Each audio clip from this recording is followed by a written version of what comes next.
views and opinions expressed in this program are those of the participants and do not necessarily reflect the views of BronxNet or the program underwriters.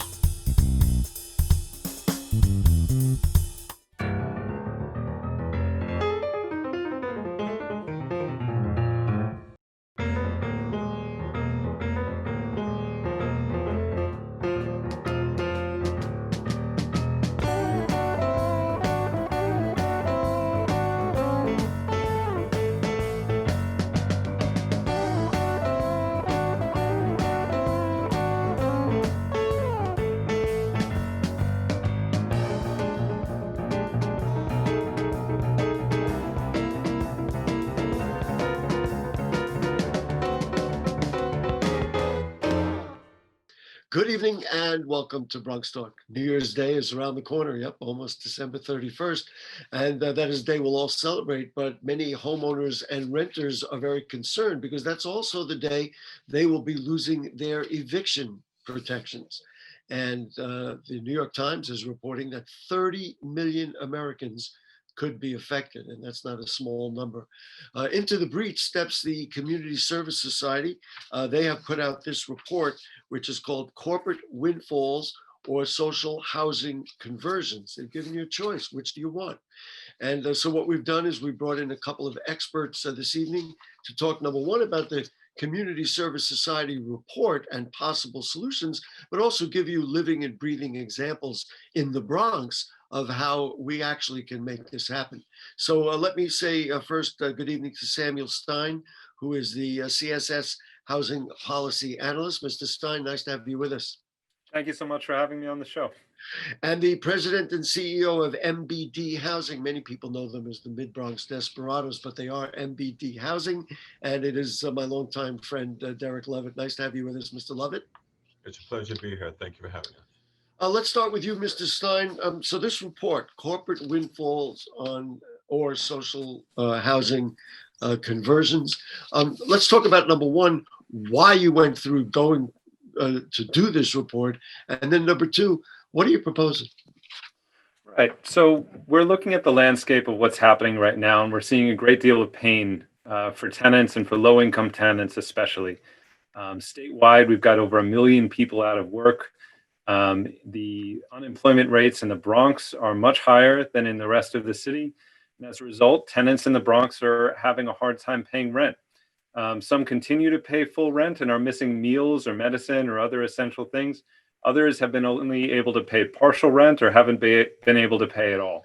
And so while eviction protections have kept many people in their homes for now, they're not complete and they could soon expire. If tenants aren't paying those rents, we suspect that many landlords will have trouble paying their mortgages. This is not only because, it's a direct connection from rent to mortgage, but also because a lot of corporate landlords, especially those that own relatively affordable rent-stabilized housing, have over the last couple decades really over-leveraged their buildings, taken out a whole lot of debt. So that's put them in a position where they could lose out. Speculators could then step in, buy up these buildings for cheap, make a profit, and it would make tenants pay. Buildings would go into disrepair, and we could see rent hikes or evictions. Instead, we're calling for the state of New York, the city of New York, the federal government to some extent, to step in and instead convert these buildings into long-term affordable housing through what we call social housing. Housing that's permanently affordable, housing that's not speculative, and housing where residents have some say in how the building gets run and managed. That's what we'd like to see happen at a large scale in New York. Well, one of the things that I think many people don't fully understand is that, so they've had eviction protections, but that doesn't mean they've been absolved from paying the rent. I was thinking about it, just using a number for some affordable, and of course people would say, what, $1,000? Let's say it was $1,000 a month. From March to the end of the year, you could be out $9,000, and all of a sudden now you've got an even, I don't want to say a worse situation, but an even worse situation because you got to come up with $9,000 to pay that money back. So it's in the case of, well, you've been let off and now you start paying rent. You've got to pay all that back rent according to the way the standards are now. Do I have that right? Absolutely. It moves from a rent crisis into a debt crisis, and that's really no better for tenants. We've seen escalating levels of rent debt, but also of commercial debt as people take out loans to be able to pay and to pay their bills in the meantime, which have interest fees on top of them. So poor people are really going to be struggling, and we can't just expect this to kind of snap back into normal. We have to step up and make the changes we need. The second part of what your answer was very interesting, and I know raises alarm bells for people in the Bronx who have been fighting gentrification, who've been fighting like crazy for affordable, you called it permanently affordable housing. And so I learned, frankly, from your report that basically what they were saying is we're going to buy low and in essence sell high, so that they borrowed money to get these properties with the expectation that, of course, that it would grow and property values would go up. But then the pandemic happened and it blew everything out. So they're out as well, right? I mean, we're painting that picture correctly. Yeah, you've got that right. We saw that with a lot of corporate landlord portfolios. It was escalating debt in order to refinance and pull out money from the buildings, which they then used either as profit or to buy other buildings, under the assumption that they could either sell them for more in the future or they could get more rent out of them in the meantime. I want to bring Mr. Lovette into the equation. We're going to talk about what the potential solutions are, but I want to just get a status quo update from MBD Housing. Mr. Lovette, you work with affordable housing. You work with grassroots Bronx people on a daily basis, making sure that they have proper living situations. Have you had an issue with people not paying rent, with people using these eviction protections that all of a sudden backs them up, hurts the developers, hurts your situation as well? Give me a status update about where you're at with the housing you already have in place. Absolutely. This pandemic has already put more of a strain on an already strained system. When you are low income, you're low income, and you're check to check. And when something like this happens, there's no catching yourself, because being check to check, it's what do? You don't have savings, you have nothing to fall back on. So what we have done is, instead of and while there is a moratorium, what we do is try to work with folks. Okay, how do we get you assistance? How do we get you relief? And one group that we work with is a group called Homebase. Homebase helps people that are behind in their rent. And another thing that happens is, it's not only the rent, it's the food. The children right now are working from home with the teachers, and a lot of them don't have internet. So what we did for the kids in our portfolio, we gave them all free hotspots. And we also gave them free 7 months of internet until the end of June, so that they don't have to worry about the cost of connectivity, so that they can continue with the schoolwork.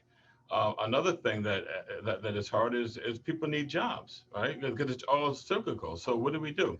We have one project at 425 Grand Concourse that has a number of jobs. We're working with general contractor, which is Monadnock, great group. And I'm working with a young lady named LaShawn Henry, who owns Urban Strategies. And not only does she have our job, she has lots of other jobs. So she has the people that need work, and she has the people that have the jobs, and she's putting them together. One quick note I wanted to say. Sure. She came to me and she said, we have positionings opened, but there's no one qualified right now that has these new certificates that's just come out. So I was on the phone with Community Board 4, Paul Phillips, and some other stakeholders, and said, we can't let these jobs go outside of the Bronx. Right now, who has people that need to be educated? We put the course together, we got them educated, and those jobs now go outside of the Bronx. But we need that kind of energy to make sure that we're all buying into this and we're doing as much as we can for our community. Mr. Lovette, when you were on our program, I don't know, maybe about a year and a half ago, you talked about partnerships, and you talked about in order to do these things that you were just talking about, you need the partners you were talking about. Is it difficult to create these partnerships? And then we're going back to Mr. Stein to talk about that as a potential solution for some of the housing issues that are stark and problematic right now. But talk to me about just the process of having a developer, a property owner, doing this kind of thing. You have to understand who your partners are, because once you go into business, you're in bed with them and it's hard to get out. So first do your homework and understand who they are. I mentioned 425 Grand Concourse, and I teamed up with Trinity Financial. They're a group out of Boston. And I said, okay, let me research them. I went up to Boston to look at what they do and how they do it. And one of the projects I saw was a beautiful market rate project on the water. Beautiful amenities, incredible craftsmanship, wonderful material. And then I went to go see one of their affordable housing projects. The same material, the same workmanship. I'm like, these guys get it. They're not dumbing it down. They're not bringing down the quality. This is someone that I want to do business with. Also, I mentioned Monadnock. Monadnock is owned by Nick Limbo, Kirk Goodrich, Greg Bosco, and a few others. When I talked about putting together this training program, I said, people have trouble getting back and forth. We're going to pay for their Metro card. They need money, so we're going to pay for their time. We're going to pay for their time. And they're hungry. We're going to pay for the breakfast and the lunch. And Monadnock said, and we're going to pay for it. I said, wow. That's the folks that you want to deal with. Those are the people, and you have to do it up front. Because if you get into business with someone that doesn't understand your values or respect you and your community, it's hard to get out of that. So you have to do your homework up front of who these folks are. Okay, Mr. Stein, so now you hear that it's possible. Talk to me about what it will take to create this social housing so that, listen, we know that Mr. Lovette and MBD is doing it, but that they understand that housing is not just the brick and mortar, but it's also getting people jobs because you want them to pay rent. They got to have jobs. Getting the kids educated, because if you want them to stay there and feel like they're being productive, the kids have to be educated. Talk to me about how you and the Community Service Society sees this playing out so we can actually make this conversion and make it work. Right. We want this to work. We want it to be a whole ecology, as Derrick and you are talking about, of not just units, but housing, jobs, school, open space all together. So what we need is for the city and state to make points of intervention between the corporate landlords who could fall into foreclosure and the speculators who aim to buy them up. So what could that look like? It could look like stronger acquisition funds. These things already exist, but they don't really exist at the scale that we're going to need in this coming moment. That could help nonprofit buyers or help tenants themselves buy out buildings before they go to the speculators. It could mean something like the Community Opportunity to Purchase Act, which is being proposed in the City Council, or the Tenant Opportunity to Purchase Act that's being proposed at the state level, which would say before a building goes widely for sale, the tenant should have a right to either buy it themselves and turn it into a affordable co-op, or they should be able to designate a nonprofit to buy it if they don't have the means to do so. That would get in the way of the speculators taking advantage of the situation and would instead create something of a pathway to put us towards social housing. If you look at land trusts and other concepts that are out there, I got to tell you, I deal with many of the people in the Bronx and the organizations. We have numerous not-for-profits in the Bronx who would say, hey, we will step up to the plate and make this happen. Aside from the funding, the funding is out there, and certainly everybody's looking to federal government. We'll watch how the Fed changes certainly in the next couple of months. But in terms of developing these land trusts, who is it that makes these connections? Does CSS step in? Do the individual buildings have to step in? Who has to step in to make these connections to get those kinds of processes started? I believe we have the infrastructure in the Bronx to do it because there's not-for-profits everywhere. Yeah, I agree. The Bronx is really rich with nonprofit infrastructure, whether that is affordable housing developers, whether that's community-based organizations. There's a South Bronx Community Land Trust that exists already. It's just that the city is not, moving buildings into their hands and instead is preferring a for-profit model. So what we need is the policy change to connect the areas of need with the areas that are ready to take advantage and do these conversions. So that's policy changes, and it's organizing. It's community organizing in these buildings to say, we don't want to go through yet another round of buyouts and foreclosures. We want a kind of housing that puts us on stable footing, whether the market goes up or the market goes down. But let's be specific. When you say policy change, can you underscore what you would like to see? Like what? Let's get it on the table and what you think can push this forward. Yeah, absolutely. I mentioned the Tenant Opportunity to Purchase Act and the Community Opportunity to Purchase Act. I think we need a fund for this kind of acquisition. We have the Neighborhood Pillars program right now. I think that needs to be expanded and strengthened. I think we need what are called first look programs with banks so that before they sell the debt on distressed buildings on the open market, they offer it to nonprofits first. I think we need a land bank in this city like we have in some upstate cities so that before vacant land is offered to for-profit developers, it can instead be moved toward this kind of social housing development. I think there's a lot of tools. We lay them out in our report. I encourage folks to check it out. Before we bring Mr. Lovette back in the conversation, who needs to do this? Does this come out of the housing committees in the Assembly and Senate? Is that what we're talking about? And certainly with some leadership by the governor, that wouldn't hurt, to say the least. I would say it all scales. I think yes, we need this legislation from the Assembly and the Senate. We need the support of the governor, but we also need the City Council to take action, and we need the mayor's support. And of course, a lot of the money will ultimately come from the federal government as well. So it's going to take action at all levels. Mr. Lovette, what makes your job easier? Let's use 425 Grand Concourse. Many people know that was used to be PS 31. That was the old school that had been taken down, and you're now putting up a property. You call it the largest passive housing in North America. Talk to me about what makes it easier for you to do this in a community-minded, a community-friendly way, in a social housing way. Well, first and foremost, it's providing a much needed service. We need affordable housing in the community. And what's also great about it is Hostos, which is directly across the street, will be one of our tenants. And so they will have a campus-like setting with Garrison Park right there. And it also gives them a captive audience. So people that are living in this building can have an opportunity to further their education, whether it's, going into another career or strengthening what they're doing right now. So what you want to do is try to do something all-encompassing that offers a lot of amenities and a lot of opportunity, excuse me.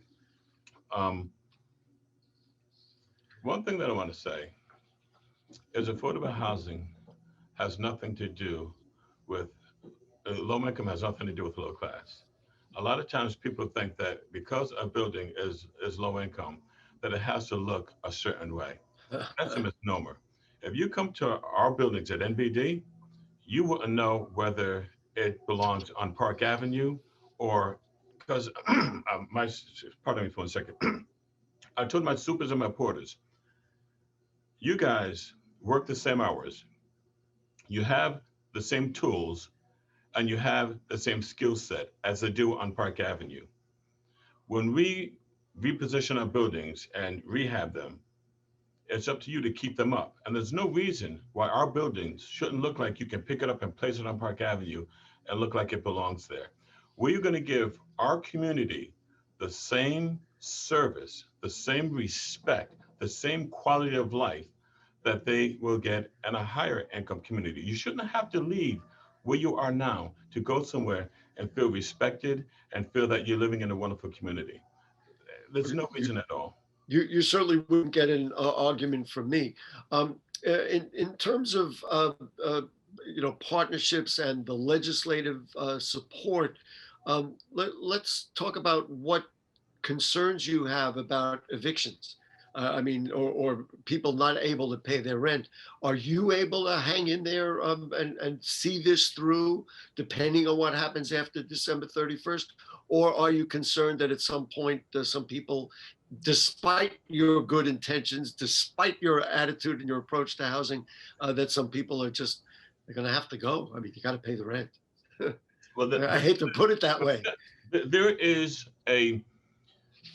there's a reality. The reality is that this is a trickling effect. Trickle down, trickle up. The buildings have to pay the mortgage. The buildings have to pay utilities costs. The buildings have to pay insurance costs. The buildings have to pay personnel costs for the porters and supers. The buildings have to pay supply costs for providing supplies for the repairs, whatever. You can't do this without the buildings bringing in income. You just can't. So Right. sobering conversation is, how do you fix this mess? Well, what we did at MBD, we kind of started years earlier. We repositioned our portfolio, we strengthened our portfolio, we had very strong reserves. And so we did a stress test that how long can we go? And so we're able to weather the storm because we kind of prepared ourselves before the storm hit. Others may not have had that opportunity, but we have. And I think what's really important, what you have to do is you have to allow yourself to be vulnerable. And I say that as help. Nobody will know you need help if you don't ask for it. I say before the wound can heal, you have to air it. Ask for help. You know, home base is one place that can help. Other non-for-profits or groups that are together that are trying to provide solutions. Just be a part of the solution process and ask for help. And I'll add that the Community Service Society also provides aid to tenants who need help with housing, but also to people who need healthcare, aid with debt, and other forms. So come to the Community Service Society as well. Absolutely. We'll definitely make sure that that's up on the screen so people know how to get to you. It's funny that you suggested that.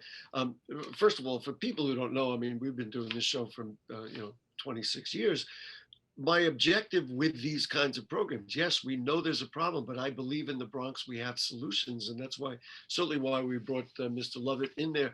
I guess, Mr. Stein, I'd like to just understand your perspective on things like CSS providing incredible healthcare support. I mean, people right now are in the transition of their health policies. You know, if they have Obamacare, it may be expiring and they got to renew for the next year. And CSS has an incredible unit to do that. It's related to this housing problem, isn't it? I mean, if people are not healthy, if people are not well, I mean, they're still not going to pay their rent. So why don't you just talk again and still about this general picture of what housing and social housing means and can mean in the Bronx? Yeah, thanks for that opportunity. It really does all come together. People need stable housing in order to have healthcare, certainly right now, as we've seen. I mean, the number one public health advice for the coronavirus is stay at home.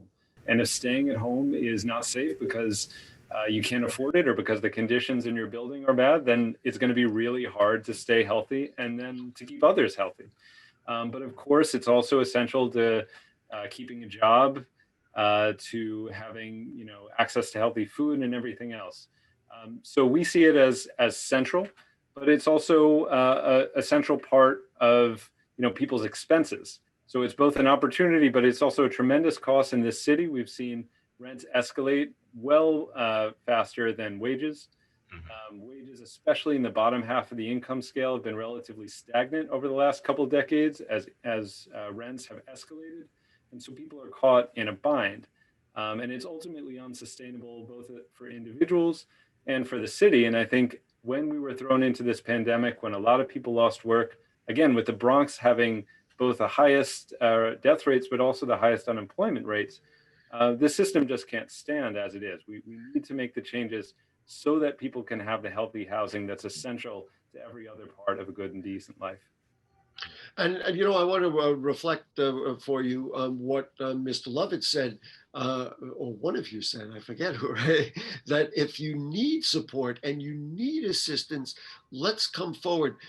For people who want to get to the Community Service Society and say, well, wait a minute, I hear what you said on Bronx Talk. I really do have an issue with my rent. I'm very concerned about, what happens on December 31st. I need somebody to help me sort it out. How did they get to the Community Service Society of New York? Yeah, so come find us, cssny.org. Give us a call. We are open to a limited extent for in-person guidance as well, but for health reasons, to the greatest extent possible, we'll reach you however we can. So if you need assistance with rent, with healthcare, with debt, policy work, but we also do direct aid to folks in need. And let's make sure that people know about that. Mr. Lovette, I guess we could kind of conclude with you. What do you do to widen your net, so to speak, so that, listen, we want to convert buildings. Are there, let's say, for example, somebody lives in a building that is not being taken care of properly, that may be falling apart, and they say, I like the idea of what Derrick Lovette said on Bronx Talk. Are you thinking about doing this kind of thing a little bit and expanding the concepts that you do, maybe to other places in the Bronx and distressed buildings?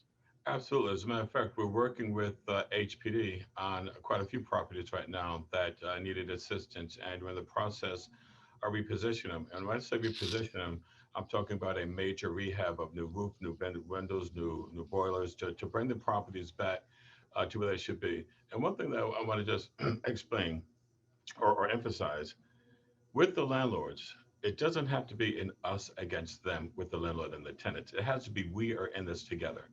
And that's when you have the non-for-profit ownership brings that type of care. For example, for Thanksgiving, we fed door-to-door service 400 of our seniors. We brought the meals to the door. We'll also do that for Christmas. We also did it in the summertime twice a week, bringing food to the doorstep. You have to have a humanistic approach. And sometimes, unfortunately, when you have corporate ownership, that human touch is missed. Mm-hmm. I'll just conclude this way, Mr. Stein. I'm sure that's music to your ears. What you folks are working on, what you suggested with this survey and study is exactly this. And I'll tell the people, and this is the kind of thing that's so important to BronxNet. Neither of these two met before this program, but you can see that there's something going on here. That there's the same attitude. I'd like to see the net widen. Developers, property owners, everybody kind of work together on this. So Sam Stein, one more time about getting to CSS, and then Derrick Lovette if people need to get to you. So Mr. Stein, what do you got? People can call. So come to cssny.org, check out the website, both to see what services we can offer, but also to read this report, which is right on the top of the website, and learn more about both how we see the landscape of housing right now and where we'd like to see it move forward. Do you think it's possible with the change of rules from the state that maybe some of this could be pushed back, or there could, I'd like to think that they come up with a plan rather than just move the goalposts back, right? I mean, that's the idea. That's right. I think this is all possible. We need the political will to make it happen. And we need, fresh ideas about how to do housing differently. We got to run. Derrick Lovette from MBD, Sam Stein from CSS. Thank you very much. Next week, we'll be moderating a debate for City Council. The Northeast Bronx has an open seat, and we'll be moderating a debate for that right here on Bronx Talk. Good night.